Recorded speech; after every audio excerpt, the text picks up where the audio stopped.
I'm Jenny Fern and welcome to my library. I'm a chaotic neutral mechanical engineer who's really into permaculture and wants to talk about books. So let's talk about books! Okay, you know, it always happens. Today we are doing my January reading wrap-up. I have decided to do reading wrap-ups this year. Let me know if that is something that you like. I start my reading year on December 25th because I have time off usually around Christmas and New Year's. And I love that jump start into the new year, having time off. So we're going from December 25th to January 25th. I also am counting novellas and short stories in this list. It's just everything I read. It's not like a number of books or anything. So I don't want to get caught up on that kind of stuff anymore. The first book that I finished was Invisible Man by Ralph Ellison.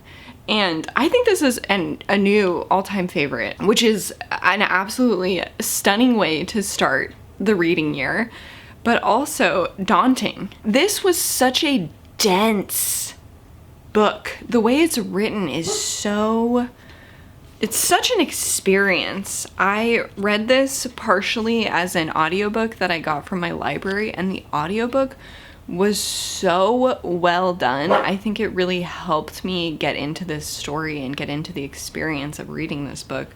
So I'm really happy that I decided to get this from the library.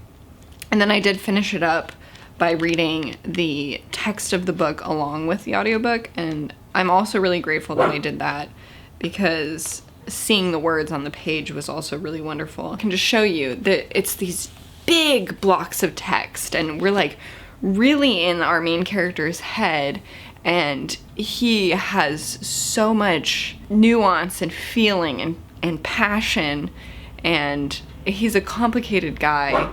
And sorry, my dog keeps barking because there are all of these vehicles like very slowly going in front of our house, which is something she hates. I thought this was incredibly good. I really recommend everybody read this. I feel like I have to compare it to Dark Princess because some of the themes are similar. This is also following a black man in America he's been kicked out of college, which is so similar to the beginning of Dark Princess. Dark Princess was one of my favorite books that I read last year. This is better.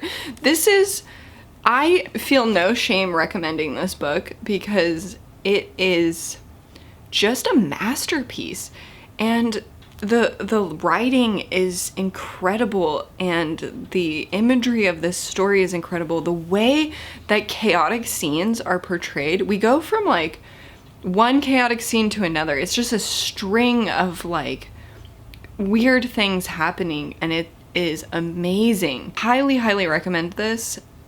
It was amazing. The Pearl by John Steinbeck. Oh, we match too. The Pearl by John Steinbeck. I read this through a library audiobook rental as well. And then the next day I saw this at the thrift store and I picked it up, and I'm so happy about it because The Pearl is an amazing story. I first read this probably when I was in middle school, and I remember my teacher talking so passionately about, there was an assignment where we were supposed to pick a song or make a playlist about the book that we were reading, and so she gave an example for The Pearl. So she was saying like In the End by Linkin Park is this book, and I was like, oh my god, she's so right. So clearly that has stuck with me for a long time, but I did not remember how this book went. And she is so right, and if you haven't read The Pearl by John Steinbeck, I recommend it. Like, you are right there with these people. It's about this mother and father and their young child. Their young child has been stung by a scorpion, and they're trying to save his life. And they find a gigantic pearl. So they're like, finally, we can pay the doctor. As you can imagine, with a really poor family, when they find a treasure, what might happen to them. I also read The Crucible. The Crucible is a play by Arthur Miller. It is about the Salem witch trials. I was so gripped by this story, And then at the end, I had so many thoughts and questions about the bias of this story and what the story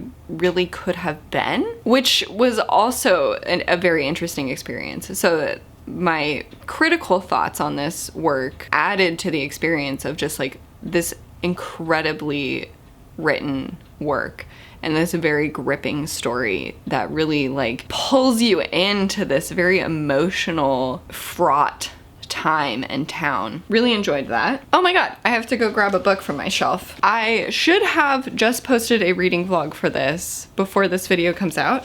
So I read The Moving Finger by our girl, Agatha Christie, because I'd never read Agatha Christie before. I got a lot of feedback that I should read Agatha Christie. So I read The Moving Finger and I really enjoyed it. I had such a good time. I had no idea that I was gonna have a good time. This is a story about this man. He's in this rural town with his sister. He's like visiting his sister and he stays because there's some intrigue where somebody is anonymously writing these really mean and rumor spreading letters to all of the townsfolk. And his sister receives one. And then there is death and murder. It's a really fun story. I had a great time with it. I am excited to read more Agatha Christie. So again, thank you to everybody who kindly mentioned that I should read Agatha Christie. Frankly, I did not think that I would enjoy it. I just had like some hang up about it, and so I was like a little worried that I wasn't gonna like it. My coffee's cold now. I've been talking for too long. So associated with that Agatha Christie, I also read this book here, which is the Rubaiyat of Omar Khayyam, which are a collection of quatrains that are quite old, translated into English. I think from Persian. Omar Khayyam is the astronomer poet of Persia. So yes, this is the Rubaiyat of Omar Khayyam. There's kind of like two distinct sections. I read both of them, but this second section I did not understand, or it did not sink in, so I will have to reread this at some point in my life. I also read My Year of Meats by Ruth Ozeki. I guess my first statement is I didn't realize that this book was so old. I think it's from the 90s, which I kind of like grasped as I was reading it, but I, for some reason, had an impression that this was a more modern book, like maybe 2010. So this was first published in 1998. I really enjoyed my time with this. This is written from 2.5 perspectives, I suppose. There is a woman who's in America and she is helping film this TV show for Japanese audiences about it's called My American Wife, and it is paid for by, I think, the Beef Commission. And so they're really focusing on this American wife and her family, her preparing some meat-focused meal. The woman that we're following is, I think, a director. She has real influence in creating this show. And then the other woman that we're following is the Japanese wife of a man who is higher up than the woman in America in terms of like the TV show chain, but his wife is watching the show and providing feedback. And then there's also excerpts from this pillow diary, I think it's called. This is ancient Japanese work. Sorry, pillow book of Sei Shonagon. So that's why I say 2.5 perspectives, because it's really the two perspectives, and then we get these excerpts from this diary. I thought this was so interesting. I am a vegetarian. I just started off by that. This book gets like more and more into the meat industry in the United States as the book goes on. I found all of that very, very interesting. I'm really happy that I'm not eating meat. I also read 2 novellas by Leo Tolstoy from this book. I haven't gotten to the Cossacks. I tried to start it and I was so disengaged, so I just put it away for now. But I read Family Happiness, or in this copy it's called Happy Ever After. And I also read The Death of Ivan Ilyich. And Family Happiness was a reread, and I absolutely love that story. So I read this translation the first time, and the second time I read a different translation that was offered through LibriVox. And I also read The Death of Ivan Ilyich through LibriVox as well. Those stories were just so good. I love them. Happy Ever After is about this relationship between a younger woman and an older man. She's like 18 maybe, and he's like 36 or something like that.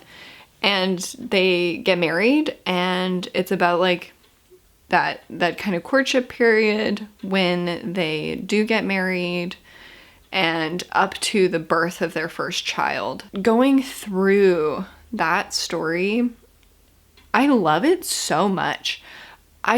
Something about it is so real and human and touching for me. The Death of Ivan Ilyich just also hits the things that I love in literature and love exploring these feelings of sometimes just like the meaninglessness of our lives and of pain. There was just such a humanity in that story. You know, this story plays out again and again of people living a life this way, dying this way. It starts with the death of this man, and then we go through and explore what the course of his life was. And he ends up dying in immense amounts of pain. It is so good.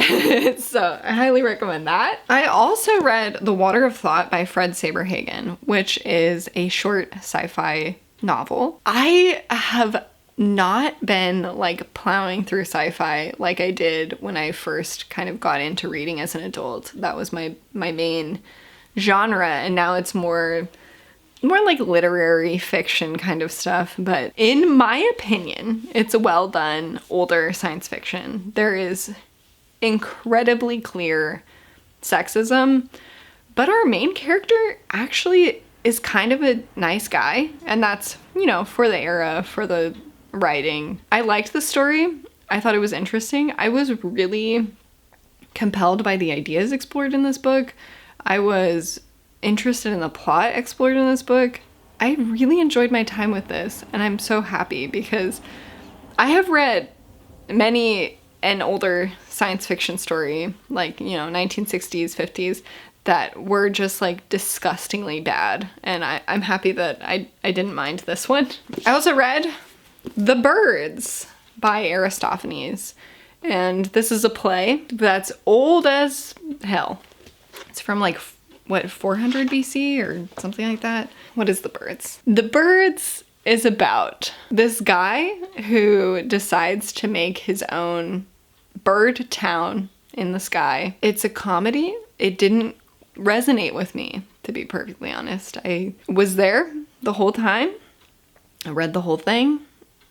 I had to reread the ending because I was so confused about what happened. I cannot say that I recommend this, but I did learn in the course of reading this that this is where the phrase cloud cuckoo land comes from. So if you've ever heard that, it comes from The Birds, or a translation of The Birds. I still do want to read The Frogs. Like, I think I might like The Frogs, maybe, but The Birds was not for me. It was not it. Not what I wanted. And now I have a slice of cherry pie and another cup of coffee. So I'm ready to continue. I also read a handful of things from my library. I read Ducks by Kate Beaton. This is a graphic memoir. After college, she needs to pay off her college debt. So she moves from Nova Scotia, where she's from, to Alberta for the oil sands, or the oil fields, and works as a tool crib attendant there. And she faces some pretty terrible conditions. This book was incredibly hard for me to read because it was so honest and real, and what she goes through is incredibly challenging. So I didn't really enjoy the experience of reading this book, but it was so important, and I really recommend reading it, that environment is just dehumanizing, and there is a rape scene, and it is incredibly difficult. I had a really hard time with that one, but still think it is very, very important. Very well done. Recommend it for anybody who can handle that material. I don't know if I'm ever going to read that again, to be honest. But this was a recommendation by one of you folks who comment, and I really, really appreciate the recommendation because it was incredibly good and definitely worth reading. I just had a hard time with it. On the completely other end of the spectrum, I read Geronimo Stilton's I'm Not a Super Mouse. This is a children's book where Geronimo Stilton is the editor of a newspaper. He gets stuck in an elevator. This big, buff, muscly guy helps him, and then he decides to take him to different environments to give him a test of courage. And then at the end, there's like this big storm that affects their actual town, and so he's able to put his learnings into action. This was fine. I'm sure this is going to be something that I forget over time, but it was a good like palate cleanser while I was doing the 7 books in 7 days. Then I read a handful of short stories. I have a goal to read more short stories this year, so let me go through all of those. I really want to be able to talk about everything that I'm reading, including short fiction or things that aren't like counted as books. So maybe you'll be seeing more of that this year. I read 3 short stories from this collection of short stories called Magic for Sale. The stories that I read so far are Junk Shop by John Brosnan, and this one was largely forgettable. I also read Of Time and Third Avenue by Alfred Bester. This one, it was really weird. This one is about this guy who is at basically all of them are about going to like an antique store or junk shop or thrift store or whatever. So he is buying an almanac, and the one that he receives is actually an almanac for a year in the future, and so he gets like accosted by these like time police. So they have to persuade him to hand over the almanac because he's like, well, I could like, you know, bet on sports or whatever, and I become very wealthy, so what is in it for me? And the guy's like, trust me. And then, I'm gonna spoil this story, and then when he hands the almanac over of the year that he actually intended to purchase, it has a dollar bill in it, and it has his name as the secretary of the treasurer. So he's like, oh my god, I'm gonna do just fine. That one was kind of memorable. And Bottle Party by John Collier was also relatively memorable. There are all of these little bottles that have like entities in them, so it's kind of like genies, but he goes into one, like you can go into them as a person, and so there's one that has like the most beautiful girl in the world, and there's one that has this genie that's like giving him wishes and stuff. That one was okay. It was a little weird. Then I read a handful of short stories from literary journals because I was looking at journals to submit my own work to, and a part of that research is reading the work that they publish. And I actually really liked all of these magazines. So I read a story called The Corners Fade by Jackie Bateman on the blood pudding. And this is about somebody who's in kind of like a vegetative state after an accident. I also read The Elephant in the Room by Amy Sedivi on Big Whoopie Deal. And this is like a real physical elephant is in the room.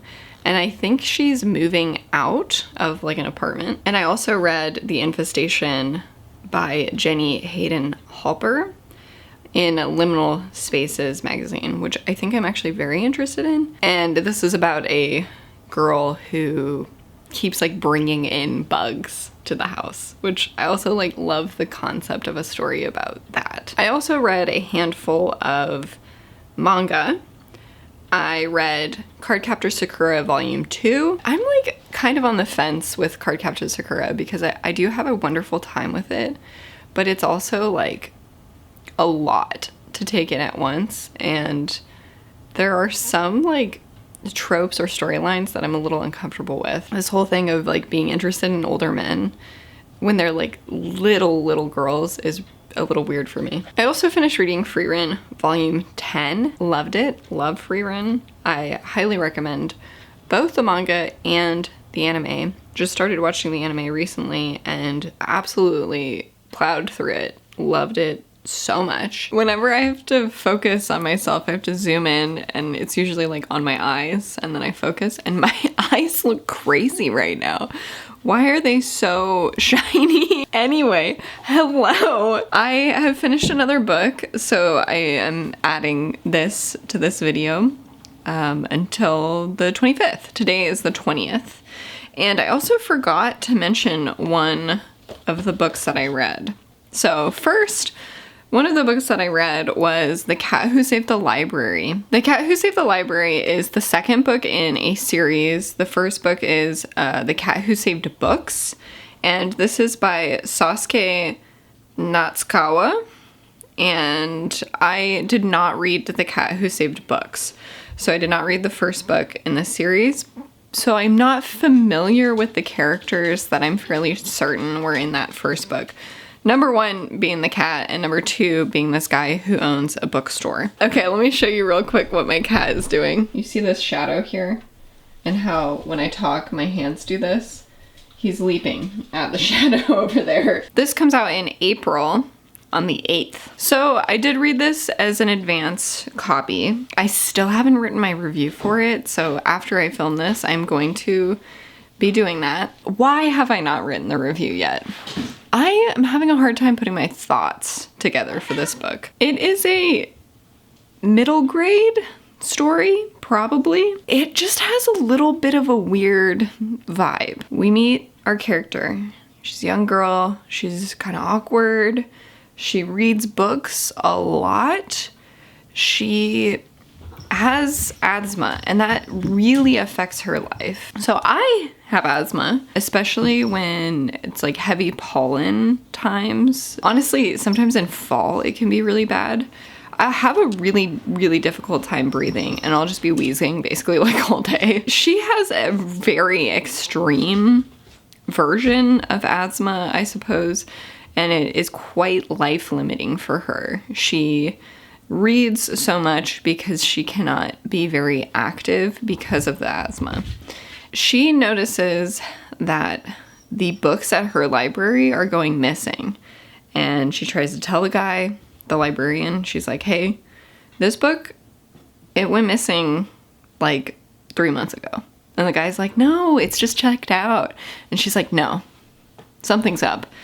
So she sees this cat and then goes on this big adventure because somebody is taking the books. The entity that is taking the books, we meet it at like, it's like 3 or 4 different stages of like what this entity is and what it represents. And I gotta be perfectly honest, I thought all of that was really weird. It was really heavy-handed in like the explanation of like what the entity was. I'm saying entity because it's basically like an idea. The thing that's stealing books is companies who want you to read new books, or it is the government trying to censor your thoughts. That kind of thing is like what the entity is. It was very imaginative and cool to be like traveling with her in this unique world. It did remind me of like Inkheart a little bit. The explanations of who was stealing these books and what they were doing,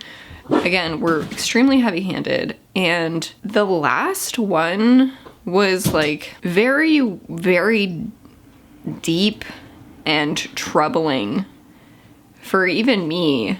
Just basically it's like has to do about like how our society is set up currently and like what are we all doing.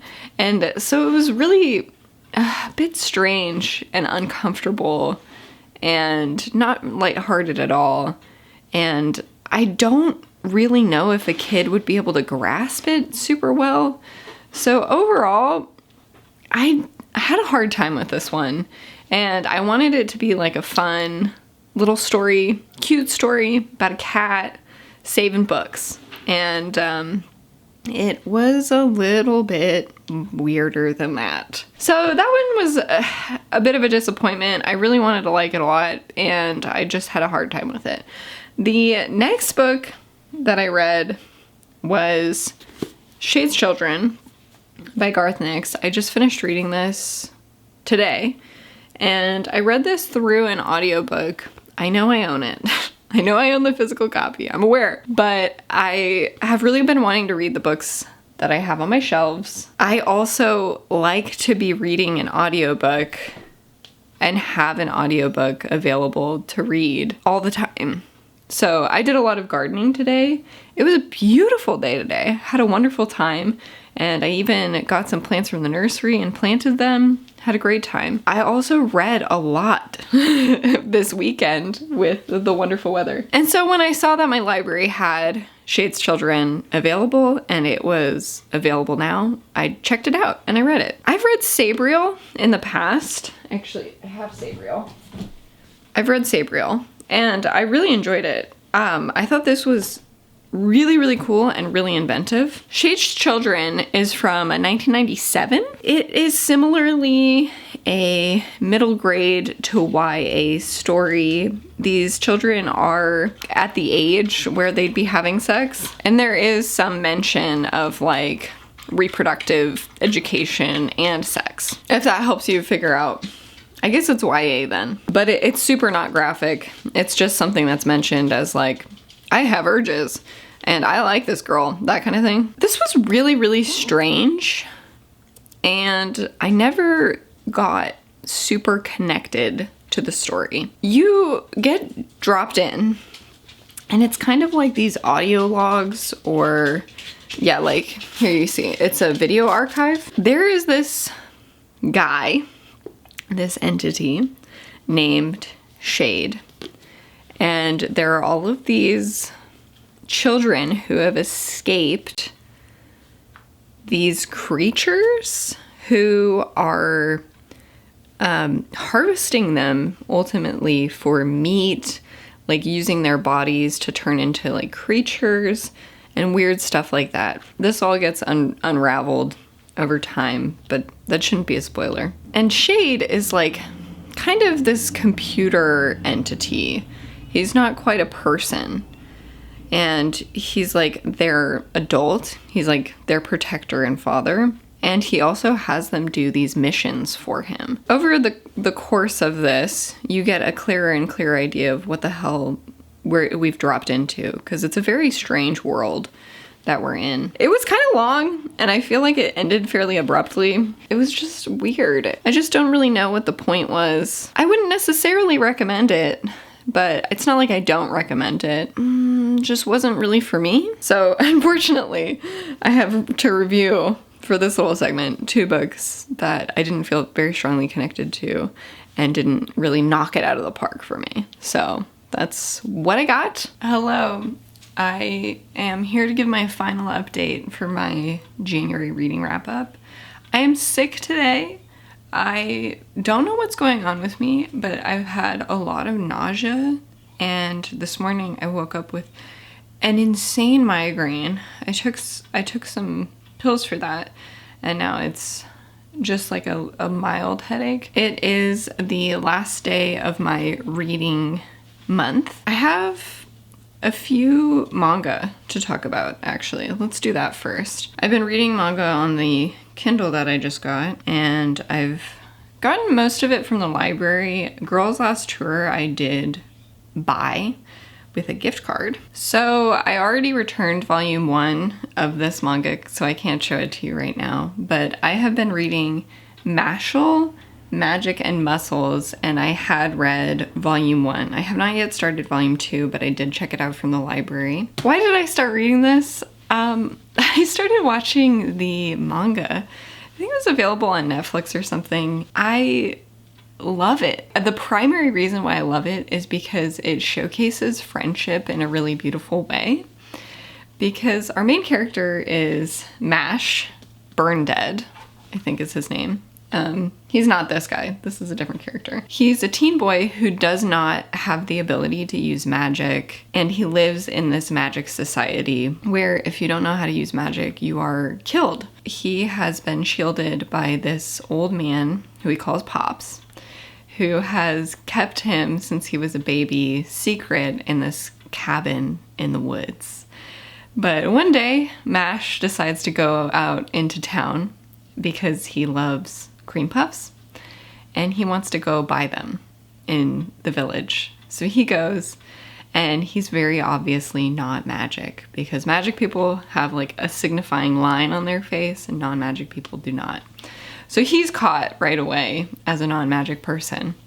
And then there's a deal made that if he can go get into magic school and become something called the Divine Visionary, that he can prove his worthiness as a non-magic person worthy of being accepted in this magic society. Basically, Harry Potter fan fiction, like, it's very evident. We have like a Quidditch match in the first volume, I think. It's just obviously Harry Potter. If you want Harry Potter fan fiction where the main character is a guy who's just extremely physically fit, extremely buff, and not magical, this is a story for you. The friendships are so wholesome. Mash has this incredible ability of like turning every enemy into a friend, and I love that about him. And the only people who are like truly enemies that can't really be reconciled are those that do not want him or his father to exist in this world. It's really wholesome, and I love the character of Mash, and I don't remember his name, but the guy with the red hair in the anime, I really love him. He like thinks he's the main character. I think the voice actor for the English dub is amazing for that character and really makes him lovable. It's funny. It's not very serious, but it's cute. Then we have a series where I've read now volumes 1 through 5. So I think last time I talked, we had read 1 through 3, and now I've finished volume 4 and 5. I just finished volume 5, and that's Girls Last Tour. This was a recommendation from a viewer, and it is such a good recommendation. This has this like really melancholy vibe, and it's a little unsettling, but it's also like putting you in connection with like what living is. It's set in this world, this tiered city, where these girls are on this mission to go further and further up in this tiered city. It's like a crumbling metropolis where there isn't really any life, and there's just these ruins, like these like concrete and steel ruins. And there's sometimes like lights, there's sometimes running water, there's sometimes like war scenes, like big impact craters, tanks, that kind of thing. They have this vehicle that they cruise around on, and their relationship is really interesting because I'm not sure if they're teenagers or what their exact age is, because they've clearly been stunted in some significant ways because of the environment that they've grown up in. They are not knowledgeable about a lot of things, but there is the girl who's usually driving. Her name is Cheeto, and she has dark hair. She is like the more thoughtful one. She has a lot of like an analytical mind. She writes things down in her journal. She tends to know more language. And then we have the blonde character. Her name is Yu, and she is a lot more like food motivated. She's definitely more impulsive. She likes weapons. She likes explosions.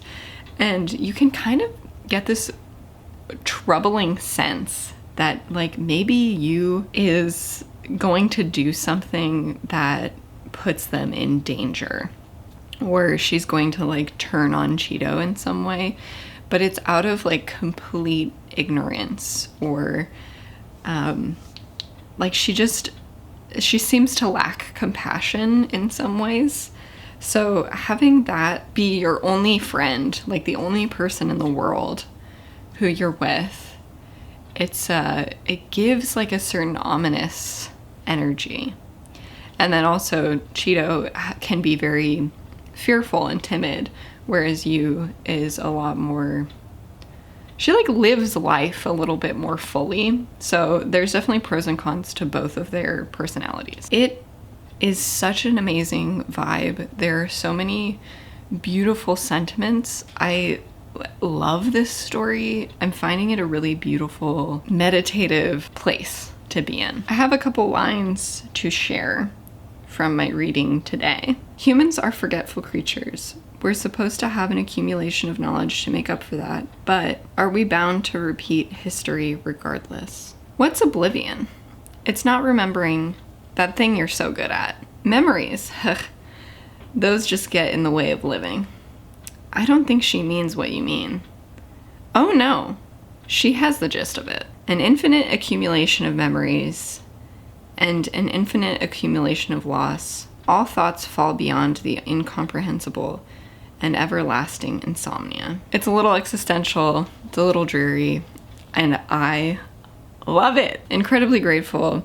Again, anybody who recommends me anything, honestly, manga, books, short stories, whatever, you guys have impeccable taste. I really appreciate bringing these things to me, especially the manga, because I'm so new to that genre that getting recommendations is really the only way that I know what to look for.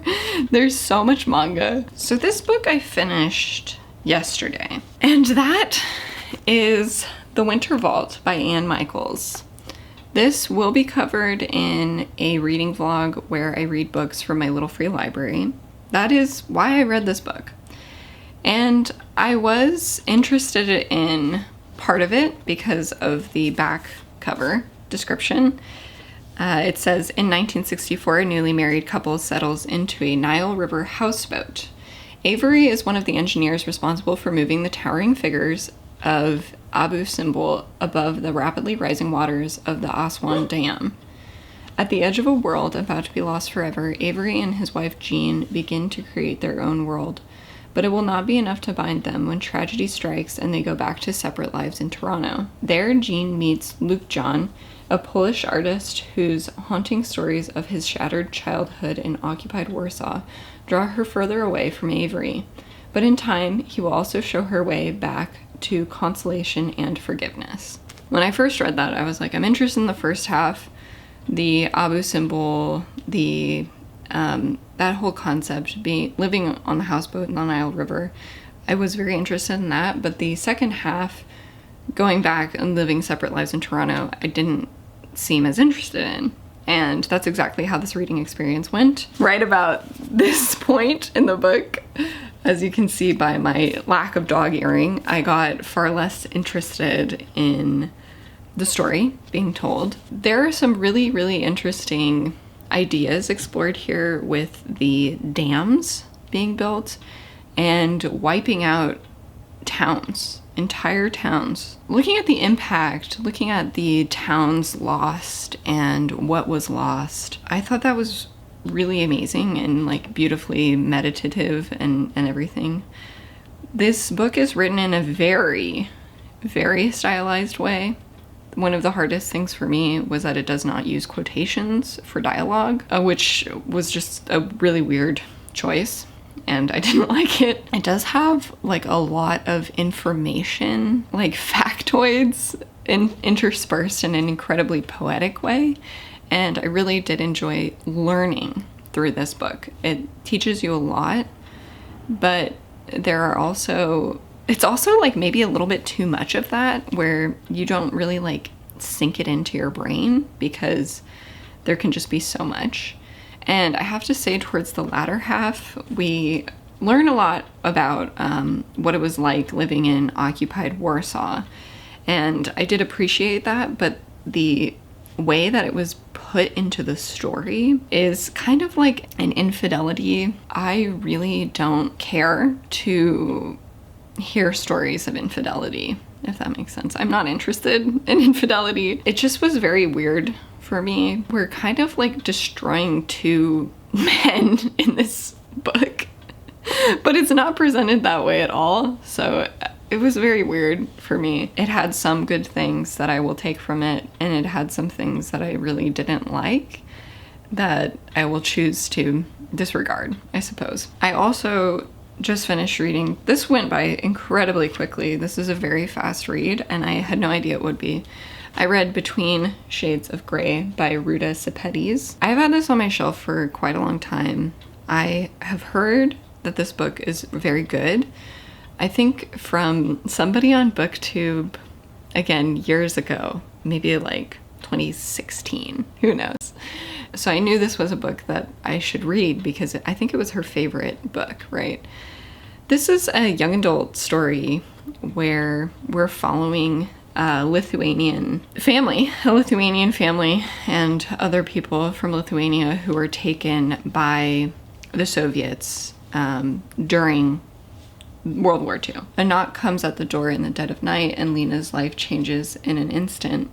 With her young brother and mother, she is hauled away by the Soviet secret police from her home in Lithuania and thrown into a cattle car en route to Siberia. Separated from her father, Lena secretly passes along clues in the forms of drawings, hoping they will reach his prison camp. But will her letters or her courage be enough to reunite her family?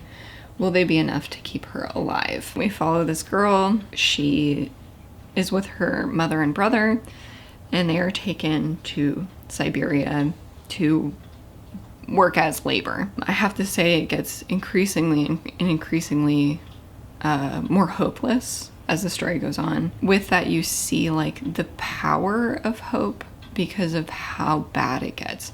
This gets incredibly dark. Man, this has been hard to read right now because of what is happening in my country, in America. We are beginning this path. We are beginning this really horrible spiral of taking people and imprisoning them. And so that this was really hard to read. We have to be prepared for this to happen to us. Reading both of these actually at the same time, this with the Poland and this with the Lithuania, it's definitely been challenging, but I think it's important. I don't know if I'm gonna finish any other books today. I'm feeling bad. So I think I am gonna go lay in bed now, and I might read more. I might also just pass out. Thank you all so much for being here with me today for this reading wrap up. I hope you enjoyed it. If you did, consider sharing it with a friend who you think would also enjoy it. Consider liking and subscribing, and I will be back again soon.